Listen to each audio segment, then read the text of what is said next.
then I also encourage you all to, if you have Zoom set up as anonymous, to change your name to your actual name. Anonymous is our most frequent attendee of any of our webinars. And while it's endearing that he or she shows up every time, it's way more fun to see names and faces. So I encourage you to rename yourself if you're set up as anonymous.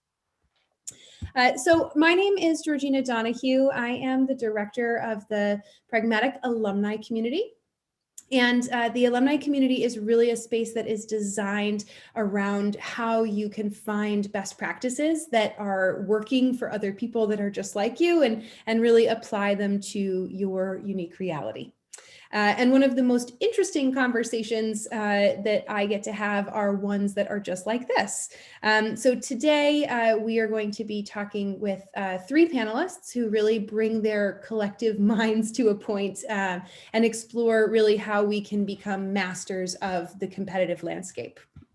So I am delighted to introduce you all to Wes Bush, who's the founder of Product Led, and you may have read his book. He's the best-selling author of Product Led Growth: How to Build a Product That Sells Itself. Highly recommended if you haven't grabbed a copy yet.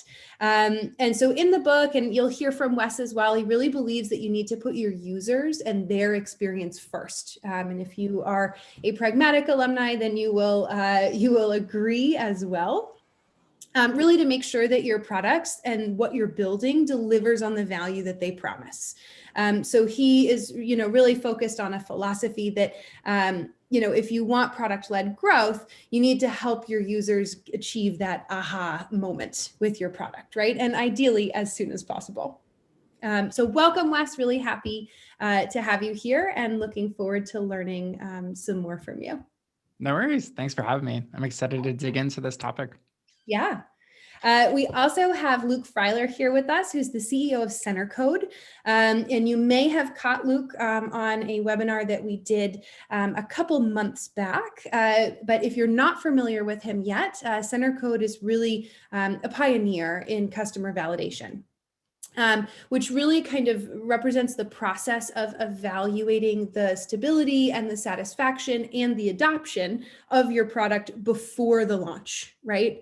Which is everybody's worst fear, is that you launch something and it doesn't go well. And so, Luke and Center Code are really working through that, as well as kind of evaluating all of that throughout the maturity of your product as well. So they do that by really connecting actionable, I'm tongue-tied, feedbacks and insights from your product's users in a real environment, right? So alpha, beta, delta testing, and the like. And we always love hearing from Luke and all of his new insights. So thanks for being with us, Luke. Thank you, Georgina. Yeah. And then we also have Andrew here with us. So Andrew Peterson is the founder of Closed, formerly a GM at Qualtrics. Andrew saw his own gap in the competitive landscape before founding Closed, who's a provider of really world-class services and technology for win-loss analysis. Which helps B2B solution providers improve their win rates, build better products, strengthen their competitive advantage, et cetera. And Pragmatic actually worked directly with Andrew ourselves. So we can attest from a personal level that it really is wonderful. So really excited to have you. Thank you for joining us, Andrew. Yeah, excited to be here. Thank you. Cool. All right, so let's jump into it. You all know who we're talking to. You all know what we're going to talk about. We are talking competitive landscape. So we're going to start with really how you can identify competitive as well as alternative offerings in the market. Strategies to assess the strengths and weaknesses of your offerings, really based on the data you collect. What good is data if you don't know what to do with it? And how you can develop a reliable, creative strategy for winning against your competition, which is what this is all for. So of course, along the way, we'll probably cover some awesome tips and tricks, common pitfalls, misconceptions, etc., things to avoid. And again, if you have a question that you want to ask one of our panelists, you should use the QA button at the bottom of your Zoom screen. And if you want to have kind of a running conversation with your peers during this discussion, the chat is the right spot for you. So let's dive right into it. We're going to start by really kind of thinking about how do you identify offerings in the market, right? What are your competitive and alternative spaces? So the first question we have for you, gents, is where do you feel the best competitive intelligence comes from? What are some of the popular tools and strategies that companies are using today? Where do we get our data to monitor competitors? And I suspect, Andrew, that you probably have a good perspective on this. So do you want to start with this one? Sure, yeah, happy to jump in. There is a growing array of tools out there today. It's a totally different environment when it comes to competitive intelligence today than 10 or 20 years ago. There's awesome tools out there. There's this emerging competitive enablement category with platforms designed specifically for curating and aggregating competitive insight. You've got like Clue and Cran and Compite. Those are really interesting platforms with that exact purpose in mind. You've got other tools out there like online review sites like G2, especially in the software space. It's got a wealth of information comparing different solutions. You've got sites like Glassdoor where you can explore kind of reviews of different companies from an internal perspective of what employees are saying about the companies that they work for or have worked for. You've got solutions like Cision and Meltwater to go and monitor what's being released from a media and press standpoint about your competitors. But ultimately, what I would say in my experience is the most important source, bar none, for competitive intelligence is the perspective of your actual buyers and customers. Getting inside their minds and understanding what solution were they trying to solve or what problem were they trying to solve and what did they decide to do and what alternatives were they actually considering during the evaluation process. So you can use all of these different tools and capabilities to scour the web, look for publicly available information about your competitors. But at the end of the day, if you can get inside the mind of actual buyers who've been through the evaluation process or customers who've actually used these solutions, you're going to get the truth about what's really on their minds. What are they really considering when they're making a buying decision? What have they looked at as alternatives to the solution that you provide? And so that is far and away in my mind, the best source of intelligence is the actual perspective of your buyers and customers. Yeah. And I definitely like add on to that as well. I think whenever like you think of the pain of like what that person's going through, I think it's easy to look at like the surface level, like that functional job or pain points that that product solves for. It's like, hey, like this product does X. But I love like when you can dig a layer or two deeper and really finds like what are those like social or maybe even emotional like needs or jobs that these people want to have for this particular product, because sometimes that might mean the difference between like selling someone or creating a product that was like Photoshop versus something like that's Canva. That's just like really easy, simple to do and use that product. So yeah, on that one, Andrew, I think that's definitely, there's the tons and tons of competitors in each space, but bringing it down to that first principle of like, what is the true problem here is always going to be the easiest place to do it, because it will oftentimes bring you some solutions or potential ideas you might not have ever even thought of that are your competitor at the end of the day. So I think Andrew and Wes both nailed it. For us, I look at it from two sides. I look at it from the perspective of how we think about competition, which is a bit unique, and I can break that down, but also how we work with companies to think about their competition. So the more internalized version of that is, and I think this is true of many companies in sort of emerging markets, it's not about direct competition all the time. It's not as simple as thinking about product reviews. If you've got 10 competitors in your space, then that's incredibly valuable, and for many companies that makes sense. But quite often in technology, we're one step ahead, which means we're trying to produce something in a new category that is being solved by means you didn't necessarily see coming. Either you're competing against build versus buy, and there's a whole different set of tactics that go against that, or you're competing against maybe a series of point solutions or borrowed tools from other organizations to get a job done, and as Wes said, sort of address a pain that they have. So you need to get into that understanding of how they're solving the problem, not just with a competitor, but with sort of a competitive concept. And then from there, you can bring a new solution to mind that hopefully addresses their need directly in a much more deliberate way. So that's sort of how we would do it, because we actually don't think of ourselves as having a lot of direct competitors, but we certainly have endless competition because everybody has the pain that we solve. So it's a much more nuanced approach to thinking about competition in that sense. And just to add on that really quickly, it's fascinating in our line of business where we help our clients conduct ongoing regular conversations with buyers that have evaluated their solutions. It's so interesting to find that we have some of our clients are so obsessed with their competitors and finding out what their competitors are doing.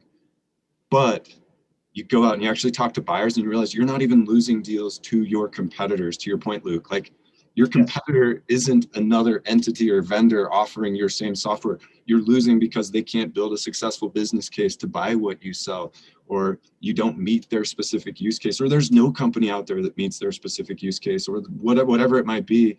Their competition isn't a other vendor.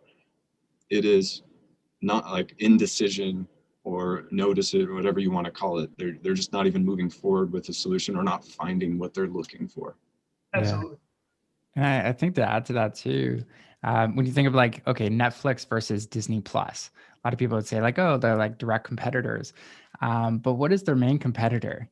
If you think about both of those companies, it's attention. And so that's the main game those companies are playing. So that's their ultimate competitor. If they can become the best at owning your attention, that's amazing. And if you look at like other product analytics tools and stuff like that, the main game those companies are playing is productivity. So it's like, how useful could we make our reports? How useful could we make this product so you find these great insights? So I think it all just comes down to know the game you're playing and own that particular problem, whether it's attention, productivity, or something else, because that will help you as far as building an amazing product. It's really interesting that I think you've all kind of uncovered aspects of competitive intelligence already that are so much more strategic and nuanced than you might assume that they are on kind of the surface level looking at them. So I'm curious, based on that, who in the organization do you think should be responsible for all of that competitive expertise, right? It's a pretty essential piece of the business. So, or maybe ideally, who holds the expertise, right? Is it product? Is it marketing? Is it sales? What do you think, Wes? So this is like one of the questions where it's always going to be, it depends, I feel like, but maybe Luke and Andrew have different opinions here. But like, if it's a small business, it should probably be the founder, like understanding the customer and really getting a better feel for it. But as that company grows, it really depends, like, what is your go-to-market strategy? If you are more of a sales-led company, that might actually be in the sales team and the product team's kind of area of expertise, as they're talking to the customers the most. But if you're going to be more product-led and you have more of like, let's say, a self-serve way that you're helping your customers or potential customers use your product, that's often, in my experience, it usually lives within the product team. But Luke and Andrew, curious to hear what you think as well in your experience. I can speak to this definitely. You nailed it with product team. I mean, that is sort of sole purpose of product team, is to really understand what they're up against, and from there communicate that to the other teams. But I would also say, for us at least, we lean heavily on sales as kind of the front line day to day. One of the challenges, of course, is how do you get all these various salespeople the information that they're gaining on any sort of competitive solutions. Again, not necessarily literal competition, but any form of competition. How do you turn that into something actionable? And as Andrew said, there's a slew of tools, and plenty of cottage markets going toward that. One that we love and I constantly rave about, we have no connection to this company other than we use it, is tools like Gong. Gong is one of my absolute favorite tools in the world. It basically listens in on sales calls for intelligence, and it's looking for trends, things that sort of spawn up over time, as well as you can put in trackers. So if there's competition, either directly or indirectly, that you want to catalog and then dig into deeper, you can. So by you, I mean effectively a product team being able to gather that intelligence from sales, then build it into something useful that they can then bring back to sales and use generally across the organization. But definitely product would be my go-to. But as Wes said, there was a time when myself as founder would have absolutely been the answer. We're at a point now where that's not quite what it once was, but it definitely is about growth, and that sort of context is of where you are is important. But ultimately, products should definitely understand the landscape they're up against. Yeah, ditto. Great comments, guys. I'd agree. Definitely depends. Size and scale of the organization makes a difference. Product versus sales led makes a difference. But ultimately, I think what this means is there's actionable insight from competitive intelligence for a lot of different stakeholders in an organization. So you have to, no matter who's leading it, they have to be thinking about how can we make sure that the actionable insight is getting disseminated to these various stakeholders. If your org decides that product should lead this initiative, someone on the product organization should be kind of the head of this, they still need to disseminate the information effectively to other teams. And so you've got to be thinking about that, not just the collection, but also the sharing and dissemination of the insight. I know Linda just asked a good question on that note too. Like, how would you kind of share that information with non-sales related departments? So like if we say hypothetical, like the product team owns this, what are some of the best ways you've seen companies kind of disseminate this information and make it useful for everyone? Yeah, I think that's part of what spurred this competitive enablement category to emerge. I think CRAN and Clue and Compite and others like that aspire to be this sort of all-in-one go-to resource that multiple teams can access.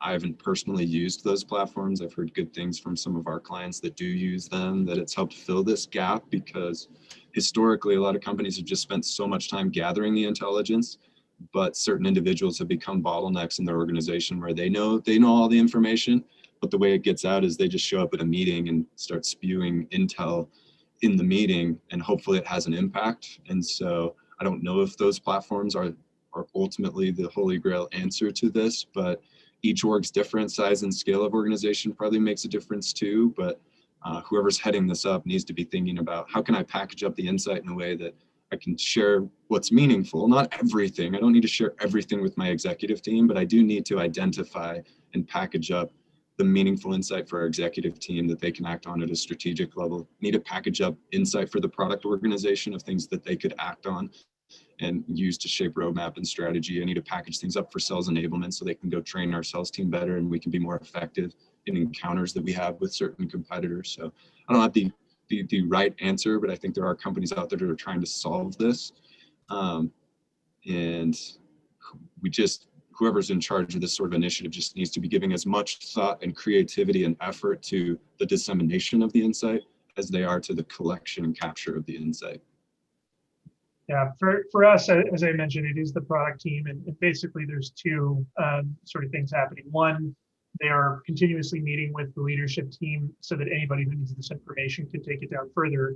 But more specifically, our product team is very closely tied to our sales team, to the point where they effectively have weekly trainings on a cadence set up that they bring different topics to every week. So they're always looking for new things. So this just sort of fills that bucket whenever it's needed. And I'm curious too, you mentioned like you use Gong to like get a lot of your insights as well. I know the sales team can like find those patterns and like start spotting them pretty quickly, but is there any other teams that kind of like go in there to sort and figure out like, hey, we got like thousands of conversations with customers, like what could we make use of this and kind of use it for different purposes than it was initially set out for? Absolutely. So when we started with Gong, it was a sales initiative, and I should mention that they're not the only one in the space. Chorus is another big player. We just haven't used Gong. I've heard good things about both sides. For us, it started as a sales initiative and something because we really wanted to better understand what was going on with calls and specifically share bits and pieces of those calls. That was a really critical thing to us because a lot of our knowledge was getting siloed. So we started with that, but then actually our services teams and support started using Gong to get more information in there. And now marketing and product are both using it as a source of information pretty frequently. It is one of the most prolific tools in the company. And it's one of those tools that, for better or for worse, is constantly introducing new functionality. So it feels like every other week there's a new opportunity to give it to someone else in the organization to get some information. But in terms of, a customer talking about something that's going wrong or an opportunity, I mean, that might be a clip that's sent off to engineering, and now engineering is in Gong listening to what's going on. There's just so much value to having that so easily accessible. Awesome. Yeah, no, that's super cool that all teams can jump in there. I think following along that theme of really, once you have this awesome information, what are you going to do with it, right? And that competitive enablement category. There's a question here about do you have any best practices or small kind of nuggets, tips and tricks on ways to really convert those competitive product insights into actionable nuggets for you to share out with the team right away? There's kind of larger deliverables and research to be done, but what about kind of those quick hitting insights that pull the rest of the team in and kind of get them on your side? I think just one tip real quick here is this goes back to the buyer perspective. Like, you can get engulfed with information about your competitors if you go search for it. But parsing through it to understand what matters can be really difficult to find out what's actionable. Like, so what the Chorus offers some feature that Gong doesn't if buyers don't care about that feature. So the product team could go be chasing Gong, building features just to replicate what they hear Gong offering in their press releases or whatever. But Gong may have missed the mark entirely on what buyers actually care about. And if Chorus was just more tuned into, here's what our buyers and customers actually care about. And when they do evaluate Gong in the sales process, this thing jumps out at them as mattering. And when they do choose Gong over us, it's because of these factors. That's why it's just so important to be incorporating feedback from prospective buyers and current customers to inform your prioritization, to say these things do actually matter. These things were decision drivers that influence the outcomes of deals. Mm-hmm. You have to have that barometer to help you realize what matters and what doesn't, because otherwise you can just get in this endless chase of your competitors that's not strategic, that's not addressing buyer needs and use cases. It's just chasing down your competitors and hoping that doing what they do is doing what's right for your buyers, and that might not be the case. So I can speak directly to how our customers do this today, and we work with many high growth tech and a lot of enterprise customers as well. But the way they do it is, and this was sort of a creative, originally a creative use of the tech that we built. We built a platform for companies to recruit their prospective customers in to test a product that's about to go to market. And it was a number of years ago when it sort of first started, but we started to see a lot of different use cases for our platform that, to be honest, we didn't necessarily intend. And one of the early ones was customers just going out and acquiring, 50 or 100 or whatever made sense of their competitor's product and recruiting and running a customer test on their competitive product, because specifically our focus was on prioritizing those results into something actionable. So understanding what are the most prominent issues that are creating friction for their competitors' customers, what are the ideas that those people really want to see in their competitors' products, and what do they love about those? What is the praise that they want to share? And those sort of three things, issues, ideas, praise, are what we consider to be the heart of any test of bringing a product to market. And we're just seeing our customers do it to each other. And as a result, they're dealing with the problem that Andrew sort of touched on, which is there is just an absolute avalanche of information out there. But if it's coming at from all these different channels and angles and platforms, it's not necessarily prioritized. Again, there's markets trying to address this, but it's not so much useful to get all of that and the venting and everything that is kind of all over the place, when at the end of the day they need something very actionable and specific. So I don't necessarily want to show our own products here, but that is something that our own customers do, is they just run tests on their competitive product or a market they're interested in moving into, and deciding whether or not that opportunity is even there. And if there's enough friction in the existing market, then that might show a greater opportunity than if they realize it's going to be a really hard competitor to topple. And maybe that competitor has an absurd advantage that either they did a lot of smart things, or it may seem like they have an absurd advantage, but they really don't once you dig into the data, because maybe they are the IBM or the Salesforce of today, but maybe the customers are kind of turning a corner and don't really like it as much as they did. So now there's an opportunity. So there's a lot of cool stuff to unpack. Yeah, and I think the only other thing I'd add to that as well is we recently had Gibson, who's like the former VP of product at Netflix, come on to our product summit, and he would share this, as I'll share it. So just understand like, what is that core value? Like there's easy to just go down that feature rabbit hole that Andrew was mentioning, where it's like, hey, Gong did this, let's do it. It sounds like a great idea. Let's just launch. But then it really is, if you want the easy answer, is like, just think about like, does that feature help us really hone in on like our core value? Does that amplify it? Like if you look at Netflix, like one of their big core values is just selection.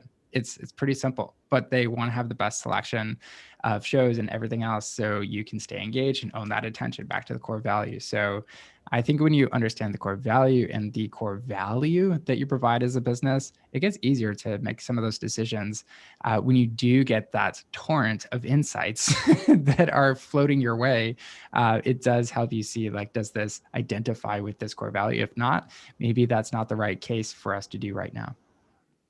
And related to that, Wes, I'm curious to hear your thoughts on, I feel like a lot of times when we're focusing on feature comparisons, you end up just becoming kind of a commodity, right? And you're just focusing on features and price. And, a little bit of a philosophical question for each of you. Why do we do that? Where does that come from? Does it ever work? It sounds like it's not something that any of us are going to recommend. So how do you, really make sure that your product and marketing and sales team have the ability to explain how the product is different in a way that is, more interesting and value-based than this feature for this price? So I'll give the non-philosophical answer here. Shiny object syndrome. It's like plain and simple. I think a lot of times we see some of these things, we're like, oh, that is so cool. And then we might just go down that direction when we need to validate, like, is that actually the right direction for us? That might be the perfect one for someone else. But I think honestly, it comes down to that for a lot of companies. But Andrew, feel free to add to it as well. Yeah, it's really easy to wrap your head around features. It's a lot more work to wrap your head around benefits. It just comes down to, you think of a feature and you just automatically assume that will expand my market by a little bit of a percentage. And then I add another feature and that's a little bit more. And it's just this means to an end, rather than a more sort of holistic, what is the problem we're trying to solve approach. And it's just explaining, there's nothing simpler than a feature chart, but actually converting that to value takes a lot of brain power and a lot of energy and a lot of patience. So it's just low-hanging fruit. I mean, Wes was absolutely right. I don't think that's a highly philosophical answer, but our general belief is that technology shouldn't exist for solutionism. It should exist to solve a problem.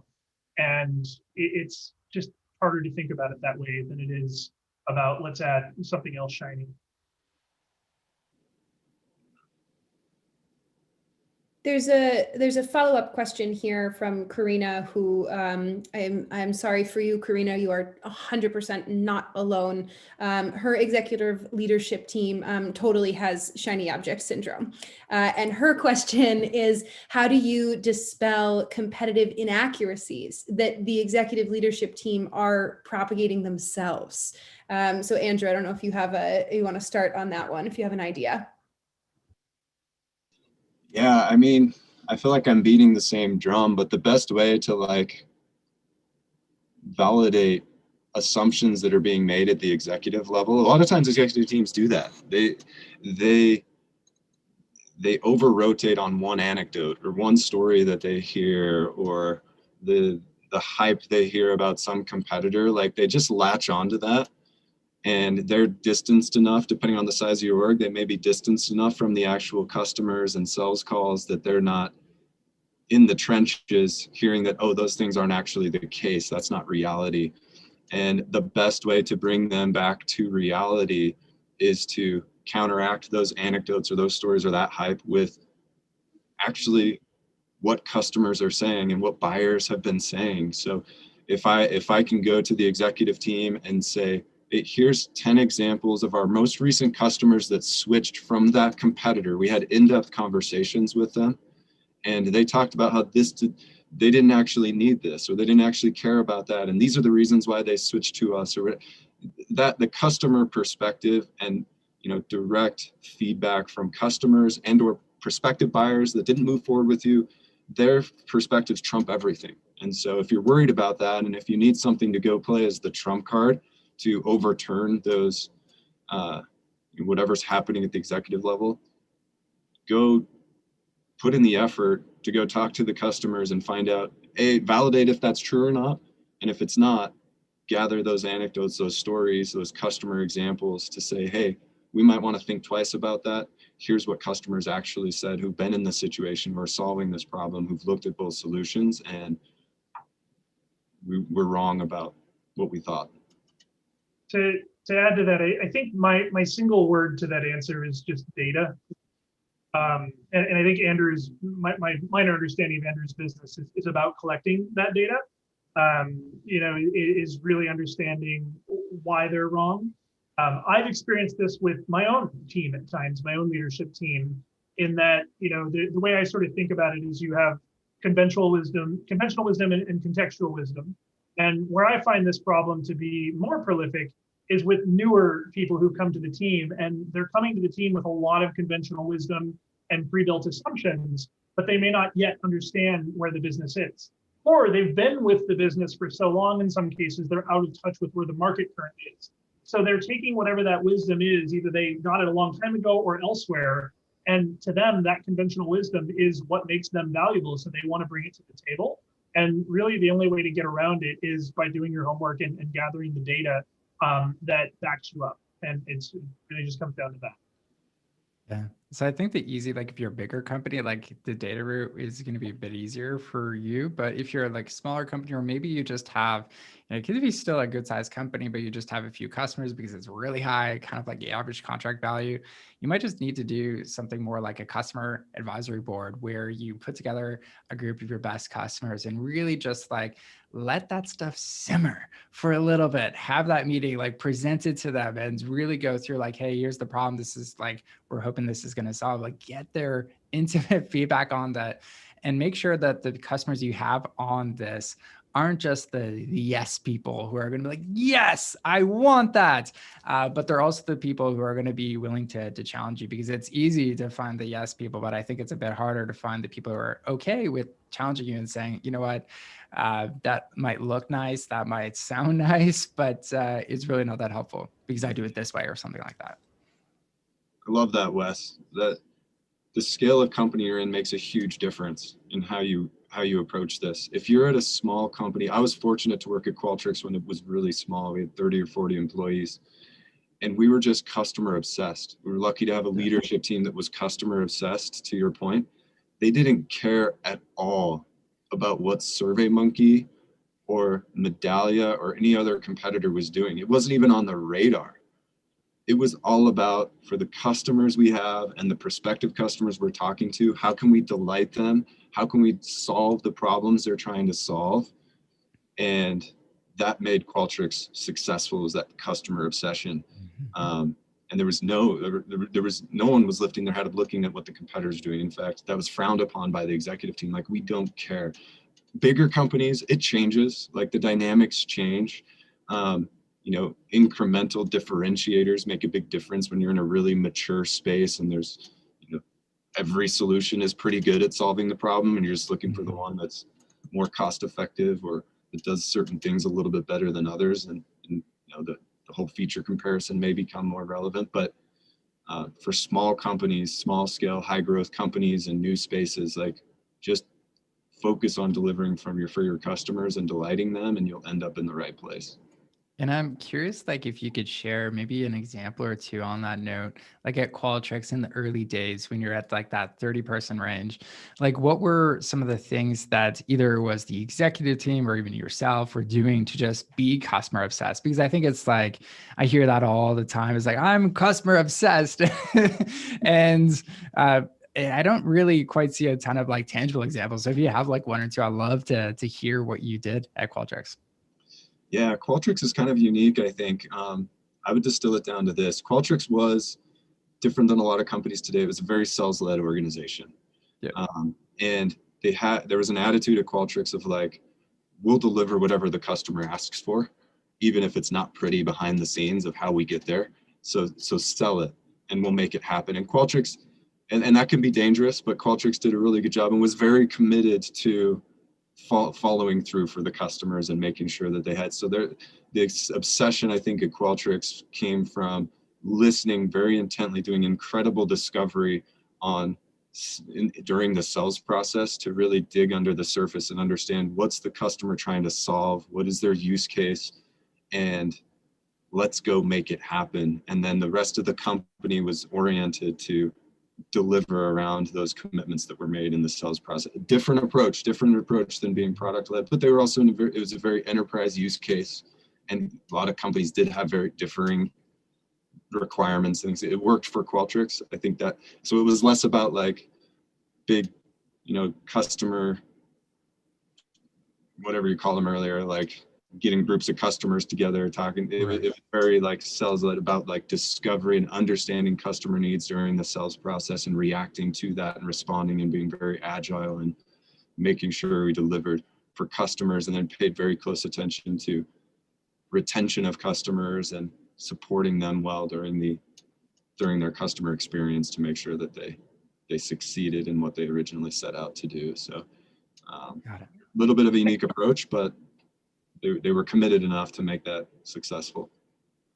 Awesome. I can give Thanks you for sharing. a little bit of a non-answer, Wes, that I still think is interesting, because I've thought about this endlessly, because as you said, it's something that I don't think there's a company out there that says, we hate our customers. Everybody feels they're customer obsessed.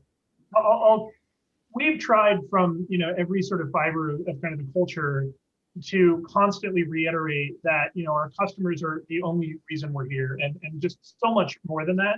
But the moment I knew that it sort of worked was this realization over the course, of a few experiences with my engineering team, where if I really wanted something in the platform, it would get added to the list.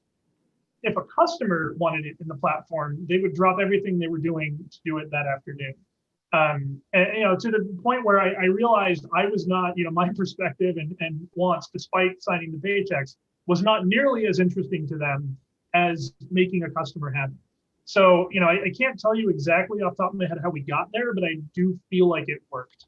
And I think that is sort of a reflection of what customer obsessed means, is when the customer is far more important than the CEO. That's not a non-answer. Come on, Luke. That's a good answer. Exactly how we got there is the non-answer. Yeah. Love it. So we've got about 15 minutes left with these gents. So this is a call to the audience. If you've got questions, don't hold them. Shoot them in. There are a few questions in the chat right now that I want to pose to you.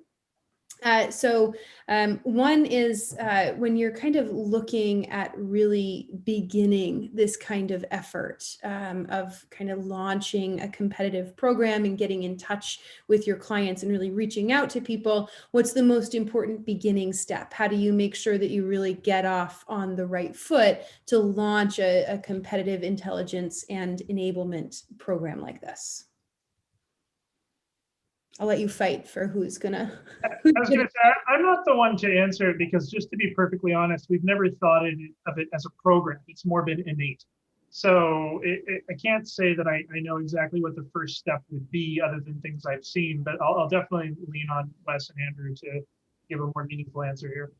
Yeah, and I would also kind of add like for what Andrew was mentioning a bit earlier, like the early days of Qualtrics, like even with our organization product led, like we're never competitor obsessed, like we're competitor aware, and that's fine, but like it's really just about understanding like the core value of our product is like making people more productive and helping them really grow their business. So that's what we're obsessing about, and like when we can help customers do that, that's what I like to focus on more of. But yeah, I guess Andrew, I'd love to hear, like, as Qualtrics kind of grew from that early stage, like did that approach ever evolve more as you grew as a business?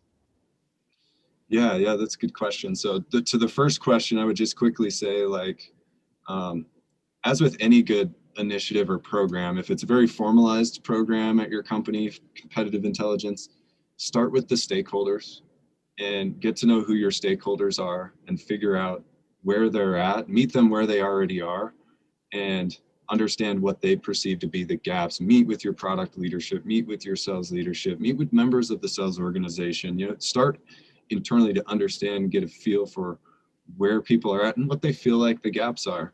And that can help shape your priorities and where you focus to make sure that you are meeting the needs of stakeholders, that they're bought in, that once insight starts flowing through, that they're ready to receive it, that it's not coming out of left field and it's unexpected to where they're not ready to adopt. Like, it's always good to, if you're starting from scratch, start with the stakeholders in mind and understand their gaps and objectives and use that to inform the program that you build.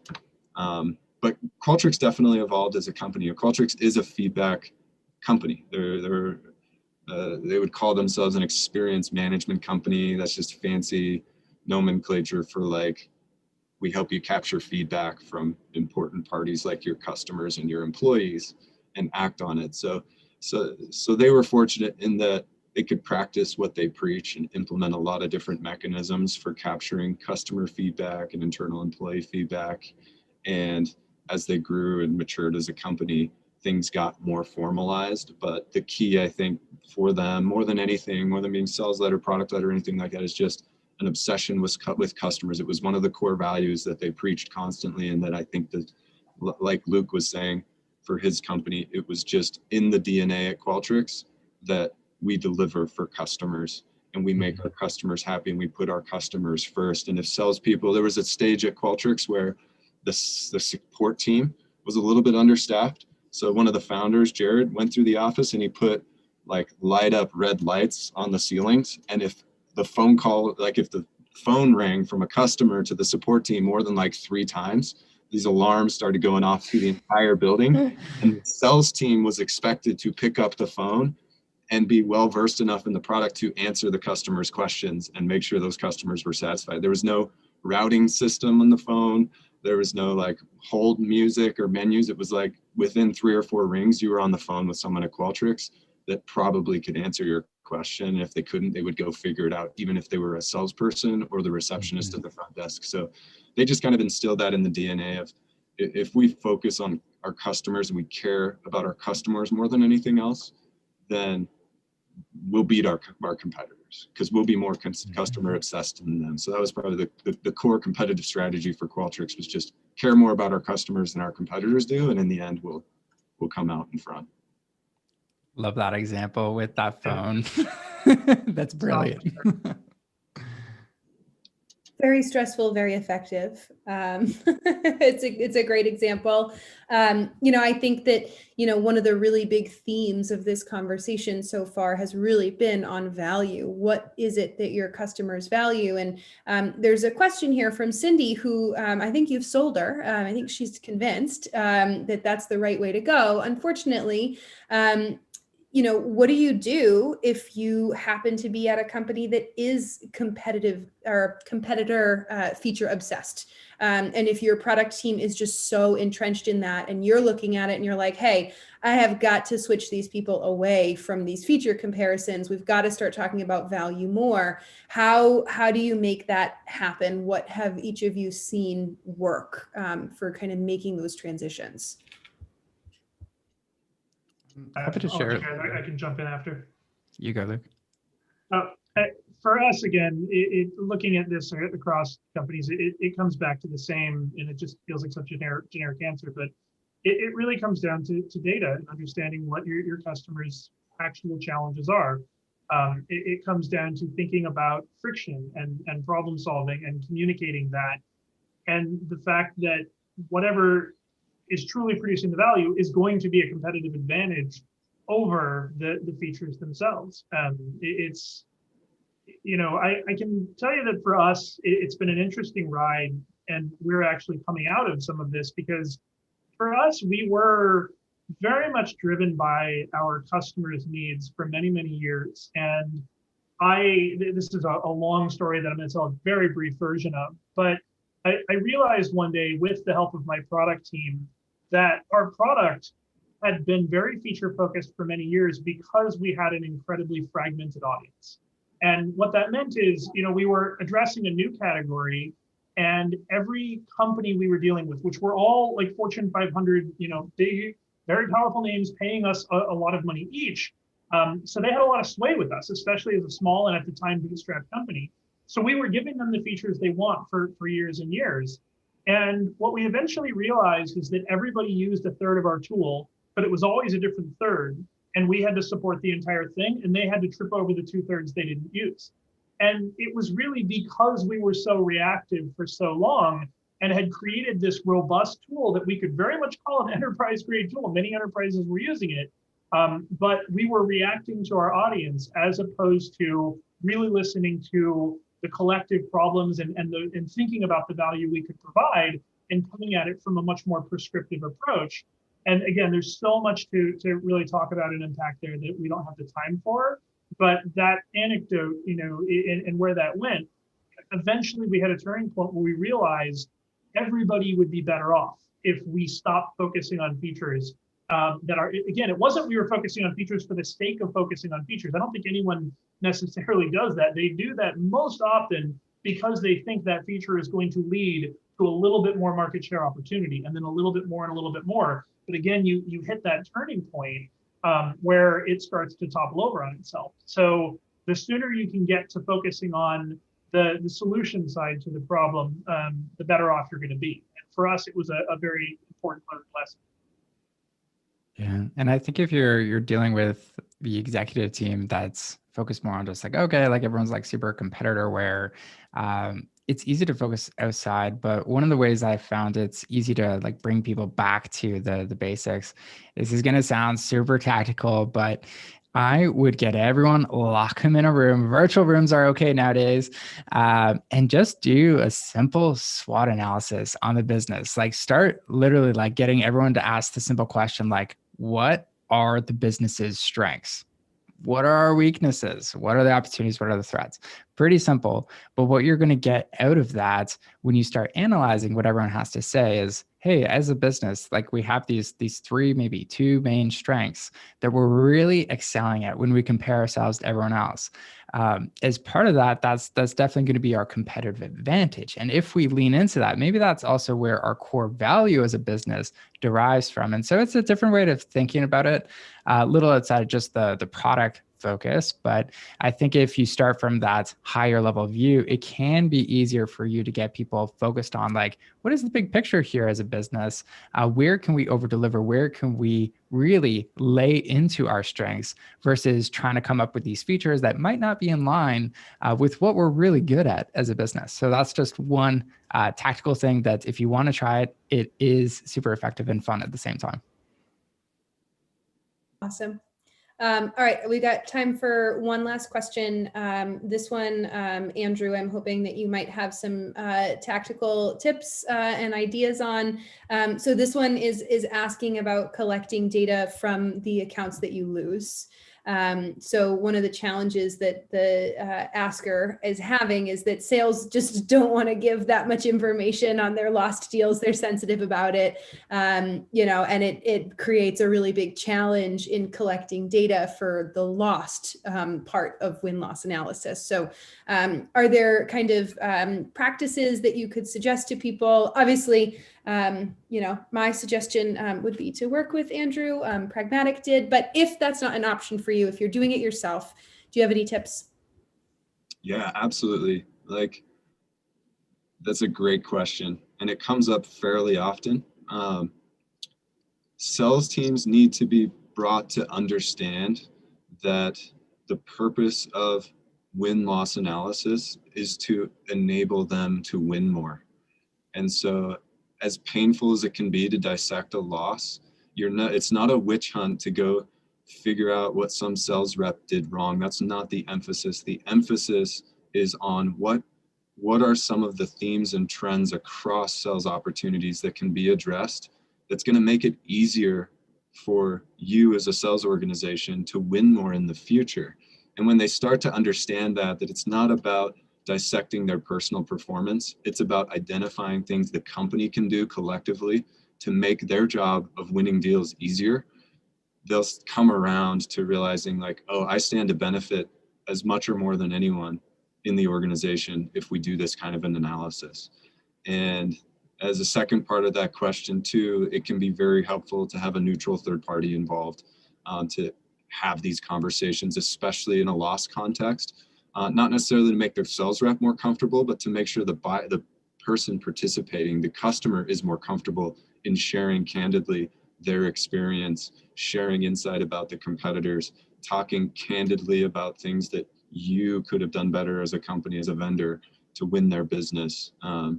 So ultimately though, to answer your question, get the sales team on board. It's going to probably require that you go directly to sales leadership. They're the ones that are going to be a step removed to be able to say, yeah, strategically, this is something we need to be doing, and we're going to mandate it. The reps shouldn't be involved in making the decision of which deals are analyzed. But we want them supportive and we want them ready to adopt the feedback, especially if there's anything sales execution related. So let's get them excited and on board with the initiative by educating them on the fact that this is for them. This is going to help them as much as anyone. I first met Andrew through sort of prep for this panel, and I immediately thought the sort of business he's in is brilliant and very valuable. So because nobody wants to shill too far for themselves, I will say the third party component, I think, is a really critical piece of this. I think not just to get the right information out of the hands of your sales team, but also to get the customer talking, to get them talking to a third party, I feel would be a lot easier than, you or your salesperson, anybody in your team going back and saying, so, hey, why didn't you pick us? That's a much more uncomfortable conversation than the context of a third party who is clearly there to make the company better at no real cost to that lost client. So I love the idea of a third party coming in to help assess with this. I think it's just a great idea. And I think the one thing I would add to this as well too is, in answering this question, your go-to-market strategy definitely depends a lot. I think in like a sales-led company, it's actually a lot harder because there's a lot more manual processes that go on within this. And it can be harder to kind of like get that feedback. Whereas if you are a product-led company, you have thousands of people using your product and upgrading, you definitely need to have something that's a bit more automated. So I'll share one of the best ways I've seen this. And it's super easy for you to do. Actually, if you want. You muted, Wes. I just muted. Was I muted the whole time or no? No, for like 3 seconds. Okay, I'm back. So yeah, in that article, if you even just do like Control or Command F, go to autopilot, there's this one question they ask for everyone who is about to cancel their account. Is like, will you share why you decided to cancel or not to buy autopilot, if it's for the trial or if they're canceling? And in that selection box, they ask you like, are you just like still evaluating? Is it not fit? Is it too complex? Like they ask you all the typical things of why you might cancel your account. But what's great about this is every time someone fills this thing out, it triggers a campaign that will help get them back on track. So if it's too complex, boom, they're now getting an email campaign that is focused and introducing them to the support team so they can now learn how to use that product so it's not so complex for them. If it's too expensive, they can even just give them a quick discount. So if they're still interested, they can go ahead with that. If they're, still evaluating, maybe if it's a trial or something like that, they can just extend it for another 14 days while they're still going through that. So I think bringing it back to what Andrew mentioned, like the whole point of this is so that you can win more. And there's lots of different ways you could do it. But yeah, it's important to think about the scale as well, because there's different approaches for everything, that's for sure. Awesome. I am looking at the clock, and it is time to wrap, unfortunately, because this has been a really fantastic conversation that has ranged kind of from the high level to the tactical, and I can tell that the folks that tuned in got a lot of value out of it. There's a ton of folks saying things like golden words and tons of nuggets, so that's always really good to hear from folks. So thank you everyone for joining us. If you want to learn more about our wonderful Star Stacked panel, there are links in the chat right now to each of their websites as well as their LinkedIn. So I really encourage you to connect with them and reach out. We'll also be sending a follow-up email to each of you with a recording of this conversation, as well as those links to Andrew, Wes, and Luke. So you'll have easy access to get in touch with them and learn more about what they do. So Andrew from Closed, Wes, founder of Product Led, and Luke, CEO of Center Code. Thank you so much for being with us. This has been a wonderful conversation. Really appreciate learning from each of you. Thank you, Georgiana. Yes, thanks for having us.